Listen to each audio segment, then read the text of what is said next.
Hello, thank you for watching my channel today. My name's Sarah and my channel is called Your True Shelf. Today I'm filming my Reading Women Challenge update. So if you're not aware, the Reading Women's Challenge, you're not too late to join in. It's a really good reading challenge that I'm in my 3rd year of doing now, and it runs for the whole of the year. There are prompts which basically encourage us to read more diversely and expand our reading horizons, and they also give some bonus prompts of 4 authors to try and read as well. So I've shown you before, this is my bullet journal spread for the challenge. So over on this side it's each book is one of the prompts, and then over this side this is as I've written in like what book matches the prompt and coloured it in when I've done it. So you might think, well, you haven't done very well, but I have just sort of upped my game and I've bought some books for it. I've planned what I want to read for several of the challenges.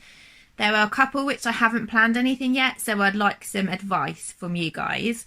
So I'm just going to run through all the prompts. Obviously we're not going to spend long on each book, otherwise this video would be about 10 years long. So the first prompt on the book is a book listed for the JCB prize, which is an Indian book prize, and for that one I read Djinn Patrol on the Purple Line by Deepa and Anaparra. This is one that I've previously wrapped up. This is a book about children who were going missing in the very poor areas of India, and how difficult it is to actually get anything done if you're poor. Because people mainly care about the upper classes and the richer people in India. And it's also about how a community can turn on each other. So a much more difficult book than I was expecting in terms of the subject matter. Sounds kind of obvious given the premise, but it's told from a child's point of view, and it's a really good book. Second one is one that I'm a bit stuck with. So this is an author from Eastern Europe. So I haven't got anything on my shelves from Eastern Europe. So I have sort of had a little look on there's a Goodreads group for the Reading Women Challenge, which is really good at giving suggestions. So we just need to kind of delve into those a little bit more. But if anyone's read a really good book by women from Eastern Europe, then please let me know so that I can pick one of those up. The third one is a book about incarceration. So for that one I read Grace After Midnight by Felicia Pearson. I just finished this at the weekend. I read it on my Kindle. So Felicia Pearson is now an actress who plays Snoop in The Wire, the amazing American TV series.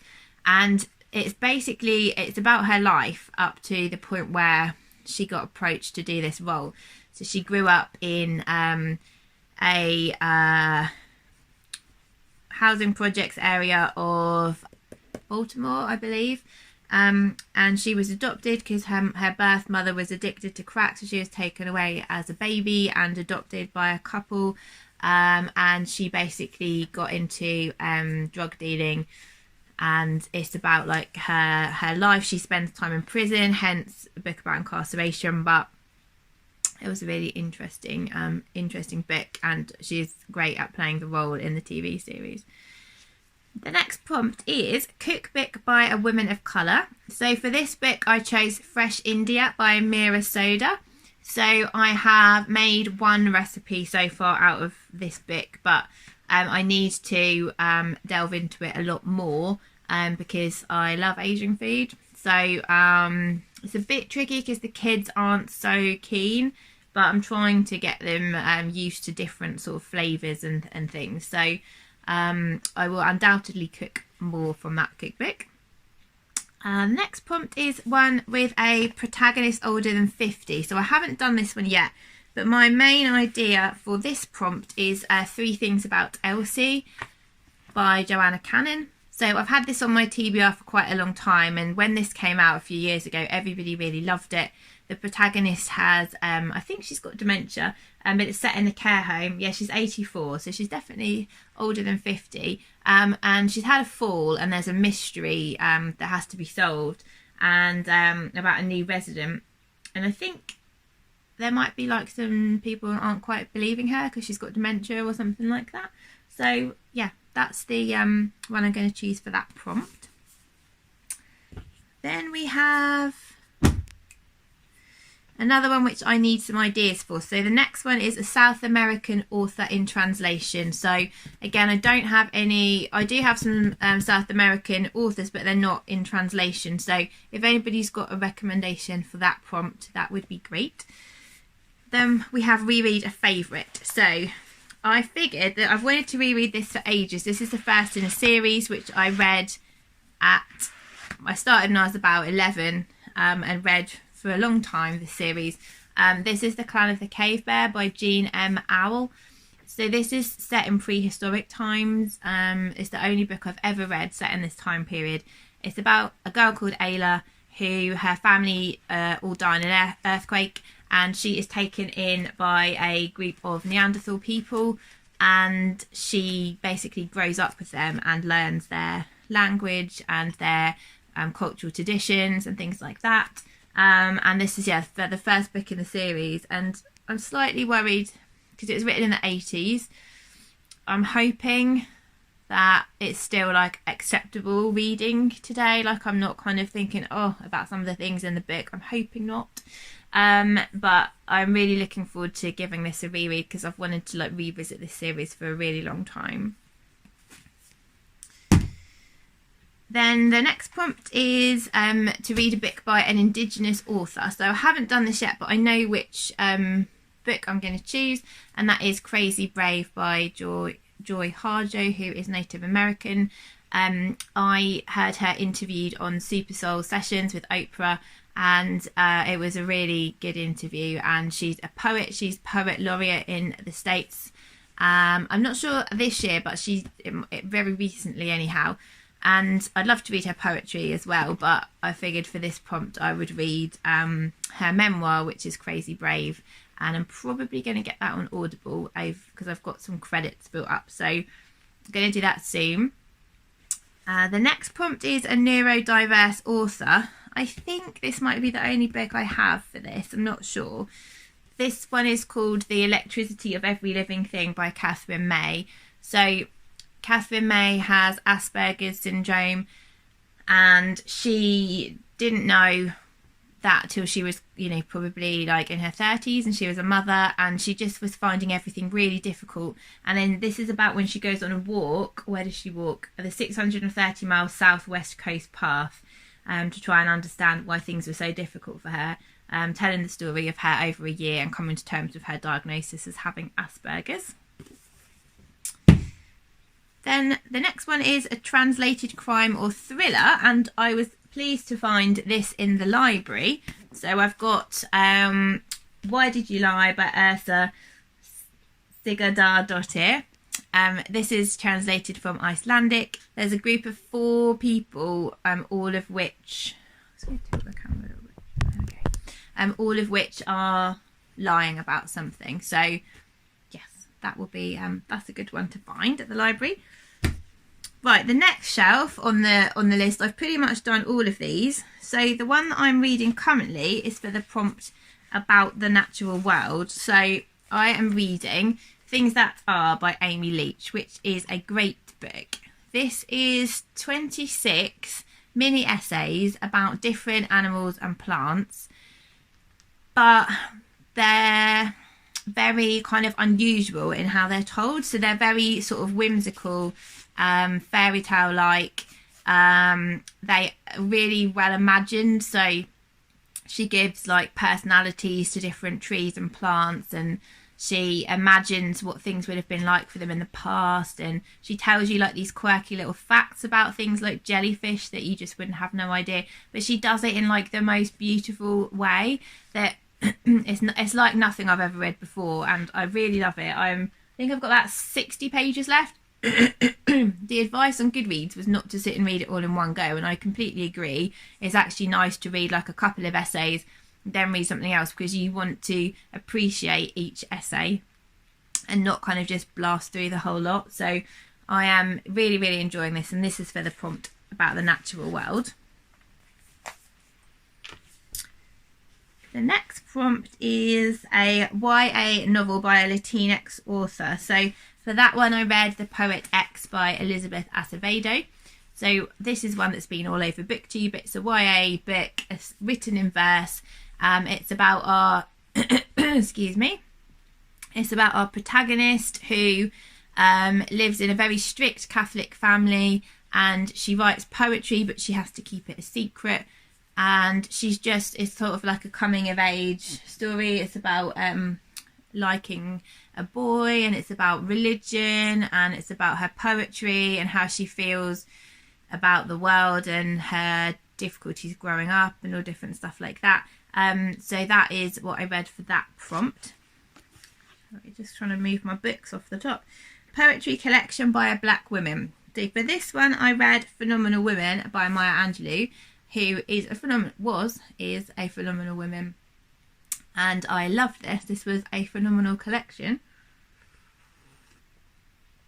Got it from the library. I think there was 5 poems in there, quite long poems.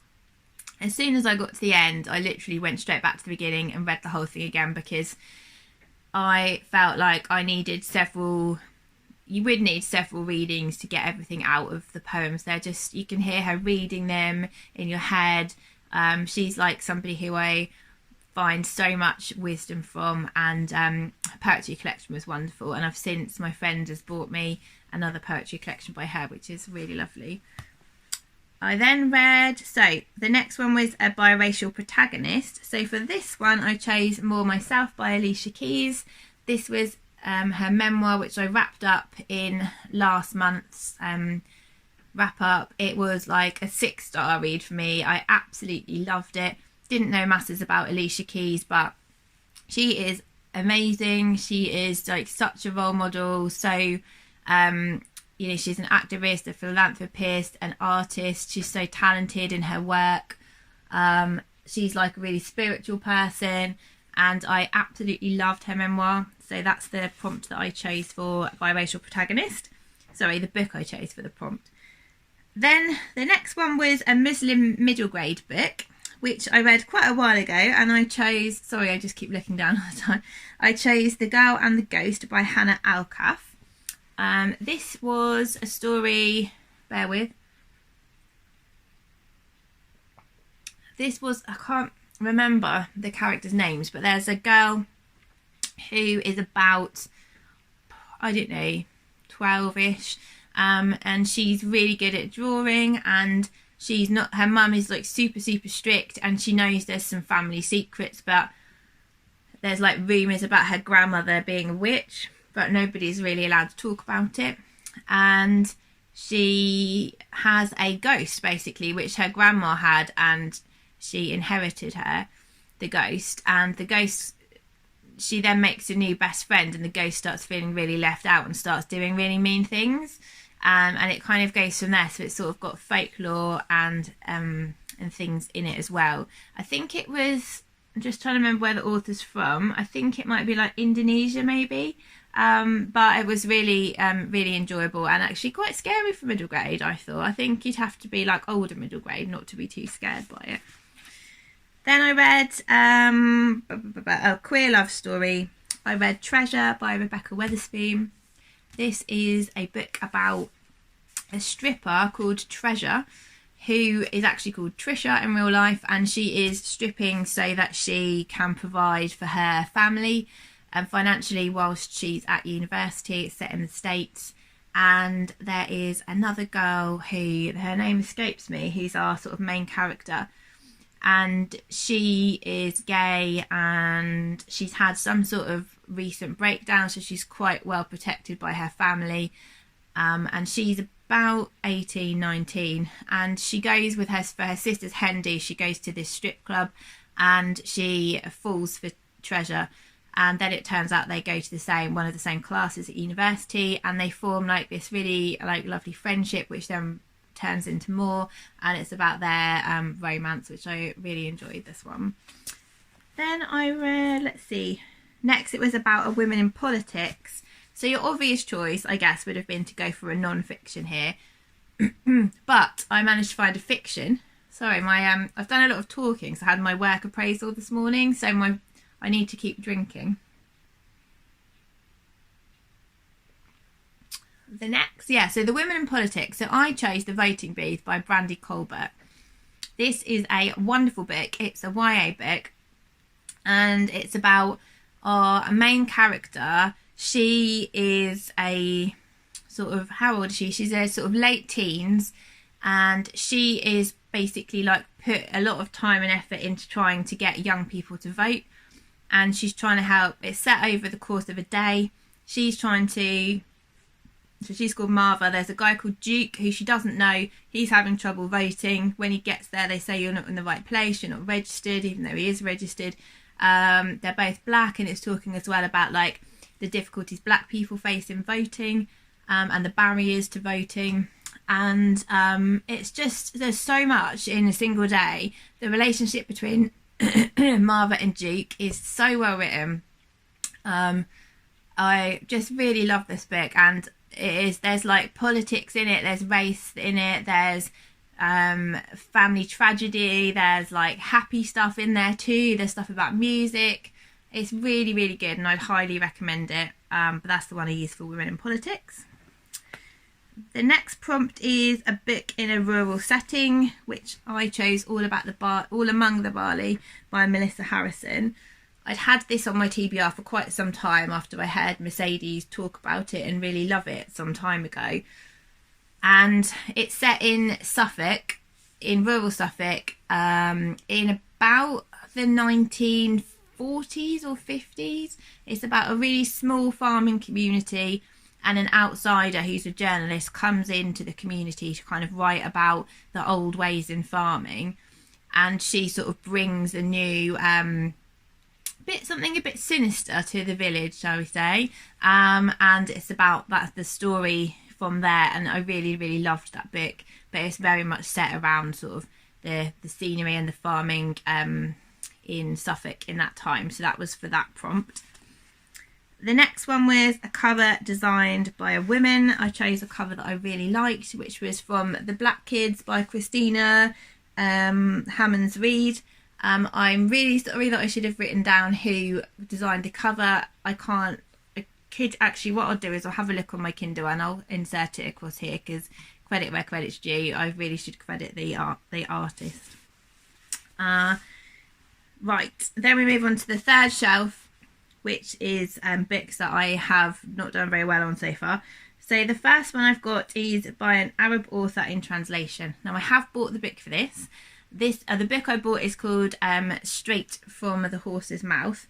It's set in Morocco, and it's about, I spoke about it in my last book haul, it's about a sex worker and her roommate and their experiences of being sex workers in Morocco, and an opportunity that comes along to change one of their lives, and how they have to conceal everything from their families and things. So that sounds really good. That's a fiction.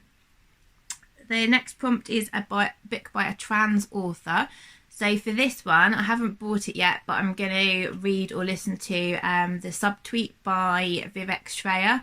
I've heard a lot of good things about this from a few of my favourite booktubers, and the premise just sounds really interesting. I can't remember tons about it, but I remember when I heard about it, I thought, oh, that sounds really good, and then I realised that would meet the prompt for a trans author as well, so that's the book I plan for that one. Fantasy novel by an Asian author. So for that one, I'm going to read The Poppy War by R.F. Kuang. I bought this, one, because I really want to read more fantasy, and two, because it would obviously fit that prompt. So yeah, it's about a girl called Rin who passes a really difficult test to get into, to get into the Nikara Empire. So she's from the Nikara Empire. She gets into Singard, the most elite military school. There's prejudice against her because she's got dark skin and she's a peasant girl, and she's basically has an aptitude for shamanism. So it sounds really good. This is part of a quadrilogy, so there's plenty to go if I like that one. We then have non-fiction about a social justice issue. There was quite a few I could have picked for that one, but I have picked The Immortal Life of Henrietta Lacks by Rebecca Skloot. So it's quite weird that I haven't read this yet, because I've watched the film, but you'd think, given my job, that I would have watched this quite quickly, read this quite quickly.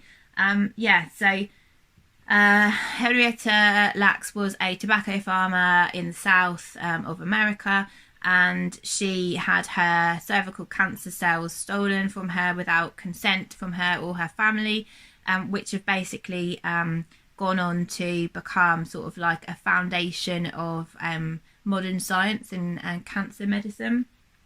And so their family have never been compensated for this. There's like a massive ethical trauma around this, and she died in 1951, and so this is her story.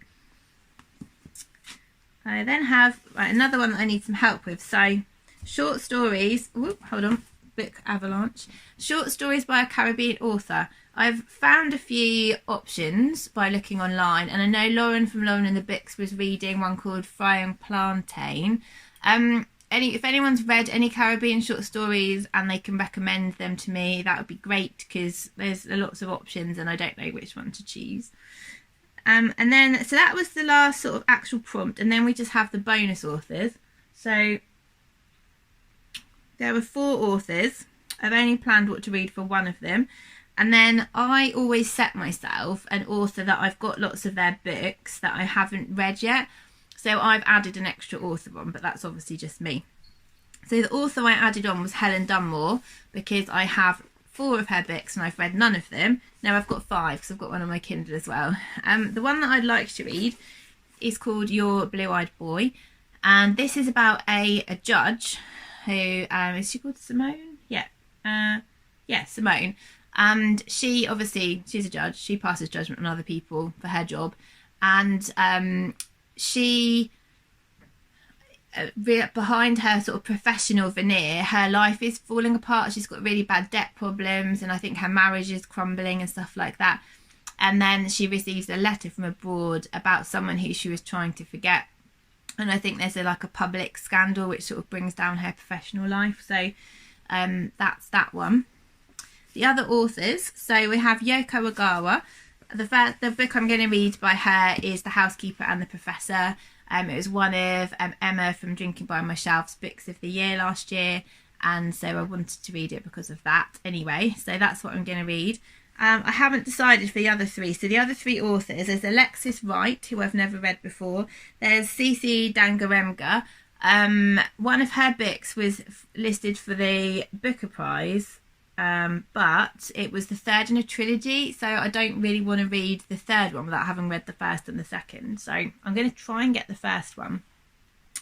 And then Layla Abu Layla, so I haven't got any of her books either. So they're going to be either like Audible or library reads. So if anyone can recommend their favourite books by any of those authors, that would also be great, so that I've got some sort of idea of where to start.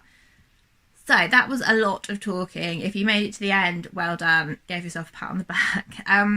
Please tell me if you're doing the Reading Women Challenge, especially for the ones I haven't got an idea for yet. Tell me what you've read or what you're planning on reading, or if you just have an idea that will fulfil the prompts. That would be really nice to hear what other people are doing. There's, like I said, there's a really good Goodreads group on this as well if you want to join in. Obviously you don't have to finish the whole thing, but I think it's really good if, it really pushes you to read things that you never would have thought about researching or reading before the challenges came out. So yes, so that's it. Like I say, any comments are good, and have a lovely week. I'll speak to you soon. Bye.